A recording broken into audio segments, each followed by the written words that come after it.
up, you guys? Welcome back to my channel, The Unpopular Party, hosted by me, Malik Taylor. And today, we'll be talking about the movie Wicked. This is just like a little video essay where I'm going to be breaking down and talking about some of the underlining undertone in this movie. Like many of you, I went and I saw the movie Wicked, and I have to say, I loved it. I've never really seen Wicked like that before. Of course, I knew about the movie. I was in choir, so we sang Defying Gravity. But I was one of the people, I'm not gonna lie, I was one of the people, okay, I'm just gonna go see the movie. It's 2 hours, 30 minutes. Just gonna go see it for Ariana Grande and listen to Defying Gravity. Left out the movie theater hooked. It was such a good movie, but I think by me seeing it from an unexperienced eye, I picked up on some theories and some thought process that I want to talk about. So that's what we're gonna get into today. If you haven't already and this is your first time seeing me, hello. Make sure you subscribe to this channel. Thank you guys so much for all the love and support you guys send my way. And let's just sit back and enjoy this video essay. Side note, before we get into that, can we check out the jacket? I got this Wicked, not your basic wit jacket, off of Fashion Nova, positively green. The back says Alphaba. Yeah, it's for girls, but you know, I wanted one. Anyways, the Wicked movie is a popular movie that has been around for a long time. It is following within the Wizard of Oz scenery, that landscape, but the Wicked universe tackles more so from the point of view of the Wicked Witch. And it makes you kind of see her from a different light where you're like, I don't really think she's the bad guy. And Wicked is a cult classic. But I think the undertone has always been with Wicked, like, you know, you got the popular pink witch who's, you know, she's cute, she's pretty, you know, that's the one everybody thinks is, you know, fabulous. And then you got the green witch who is unpopular and ugly and and it feeds into that theatric trope of pretty and ugly, where the pretty girl is the popular girl and more believable. The ugly girl is unpopular and, you know, oh, of course she's wreaking havoc. That's the ugly, unpopular girl. And that's why a lot of people vibe with Wicked, of course, with the unbelievable story. In which, if you've never seen Wicked, I'm not gonna give no spoilers like part 2 and stuff like that, but that's why people like Wicked. So of course, with big Hollywood, when the timing was right, it made sense to recreate this movie. It made sense to recreate this magic. But this time they took a different approach. Linda the Good Witch, she's casted by Ariana Grande, and Alphaba, the Wicked Witch of the West, she is played by Cynthia Erivo, who is of course a black woman. Now, does the movie itself focus on race and black and white? No, the movie still focuses on that original trope. Alphaba character is different. But of course, someone who's black, the whole time I was watching the movie, I was like, it's cause she the black girl. I did a TikTok on it. I feel like I'm definitely that friend that's too woke, cause the whole time I was watching Wicked, I was like, it's cause she's black. Yeah, it's cause she's the black girl. Like the green is just the undertone, but it's cause she's black. Like, I kept saying that the whole movie. I was like, oh, because it's the black girl. And that's something that I feel was intentionally done 50-50. I think the directors kind of intended that, not like the main plot, but kind of like a C plot. You know how movies, you got an A plot, a B plot. The C plot is the unspoken. The C plot is something, we're not flat out saying it, but you're seeing it. And I'm not saying that in a bad way at all. I'm saying it in a way that Hollywood is very strategic and it opened the door to add any more input to an already great movie. And I'm finna get into my English teacher mode. It was plenty of imagery and times throughout the movie where I was like, dang, this is what it felt like for not only like a black person, but especially a black woman going through society. Now, of course, I'm a big Wicked fan, so I bought the movie and I made my mama watch it. But one thing my mama pointed out that wasn't even in my note, when we first watched the movie, when Alphaba was born, and it's the scene where the mama is pushing her out and they hold up Alphaba and she's green. The first thing my mama said, she said, why does this remind me of slavery when, you know, back in the day, they would give birth and they think the baby is coming out a certain way, but then you got these mixed biracial kids popping. I was like, oh, I didn't even think about that. But that's a real thing.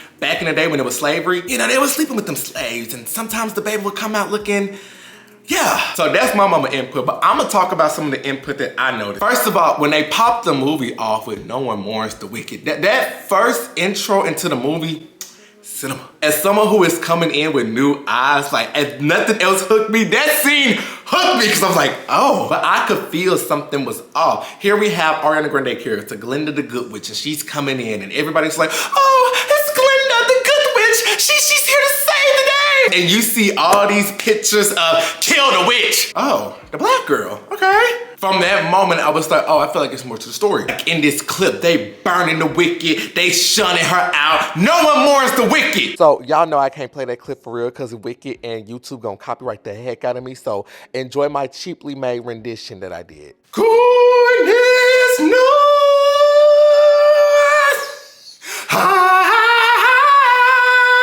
the Wicked died, she died alone.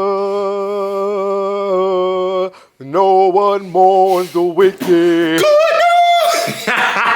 From there, if you know the story, you've seen the movie, you know that Ariana Grande character knows that the Wicked Witch does not have a wicked bone in her body. But that kind of essentially shows what it's like to be a black person in society. And I'm taking it a step further, a black woman in society. They know the truth. They know you ain't do nothing wrong, but it's easier to just go with what the crowd is saying. And one thing I learned a long time ago, people rather live with a bad conscience than a bad reputation. Now, Glenda fans don't start. She's singing in the same. She's more. We know. I'm just video. Just follow me. But also, as we see Alphaba's journey in the story, she's getting shunned out for not doing nothing else but being herself. When people's looking at her up and down, oh my God, yes, I'm green. If you like me, I was here, yes, I'm black. Okay, what about it? Even when Alphaba introduces her sister after they kept staring at her for too long, she's like, well, here's my sister who y'all will probably think is a more acceptable skin tone. Yeah, that's a C-plot style thing because and the plot is because, you know, Alphaba is green and Nessa is different. But C-plot style, it taps into colorism. And if you understand the black community and black culture climate, you're like, I put in my notes, what I caught from the beginning, they knew Alphaba was a threat.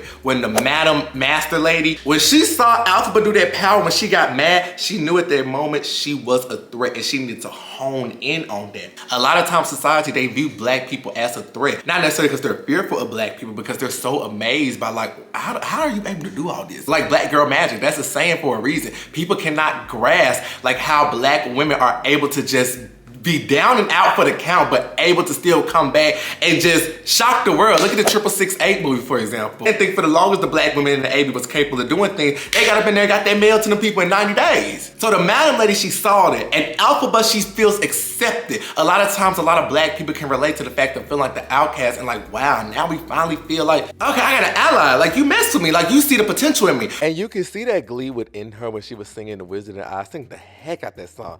To help me meet the wizard. Okay, I'm done. But then it's shocking when you see at the end, spoiler alert, it's not that she saw potential in her, she needed to use her for her powers to use it against her. And the second Alphaba went against her, what she say? Do not trust her wicked green skin. Even when she said that, I said, you just called her a slur. The Wizard of Oz, she is lying to you. Her wicked green skin flying all over with her wicked green skin and her wicked green black skin. That's what she said. That's what she said. And I felt like the disappointment that you felt in that scene, that is a type C plot. That's not written in the script. Being black, you understood the disappointment that she felt right there. That was the look of disappointed, but not surprised, which is something that a lot of black people go through a lot. You see the theme reoccurring. Alphaba is shunned for speaking against the grain. Alphaba is shunned or looked down upon for actually taking up what she believes in, and everybody laughed at her and criticized her at first, only to see like, dang, she low-key kind of right. And you know the Barb in me, I was like, see, that's what they be doing in Nicki Minaj. Okay, I'm done. But even through it all, her kindness still prevailed. Although Alphaba didn't trust Glenda like that, she was like, When she saw, okay, you know, you mess with my sister, you got her date, you know what, madam, can you please let the girl in the class? Like, let the girl in the class. She did this favor. I'm gonna do her favor back. So you saw Glenda, Ariana Grande character, look stupid when they done tricked that girl and made her wear that little ugly hat and that dress, which wasn't ugly. She really worked that hat. But she saw they made her look stupid coming to the dance, trying to make fun of her when she's trying to do a good deed. And then when Alphaba started doing her little dance, they laughing at her. But then when Glenda comes in and do the dance, they like, you know what? Hell yeah. If that don't tell you the black experience right there, that's literally the renegade dance. That's why I said Hollywood was very strategic casting Alphaba to be a black woman. Because you see the theme always has to be like a they versus them type standard. Back in the day, it was cute versus ugly. But now we're in a time frame, you know, nobody really says ugly. Nobody really says cute. You know, everybody, the beauty is in the eye of the beholder. But one thing you can never argue against to this day is race. So that's why I feel like they went with a black and white thing. Because the message really transmute then. And that's why at the end when she's saying defying gravity, I cried. Because you done went on this journey with this black girl where they done criticized her, shunned her out, and she finally taken her power back and said, no, it's me. Once again, if I were to play this full clip, Wicked and YouTube gonna copyright the heck out of me, so enjoy my free, cheaply made rendition. So if you care to find me, look to the western sky. As someone told me lately, everyone deserves a chance to fly. And nobody in all the eyes, no wizard that there is or was is ever gonna bring me down.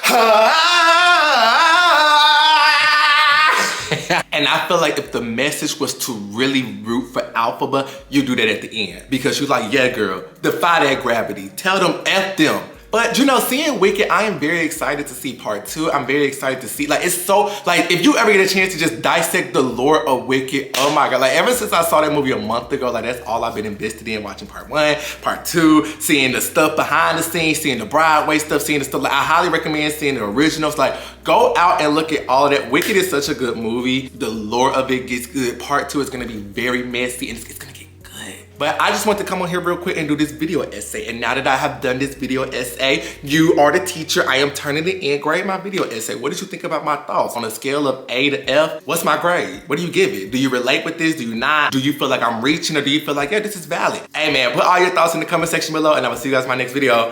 Bye!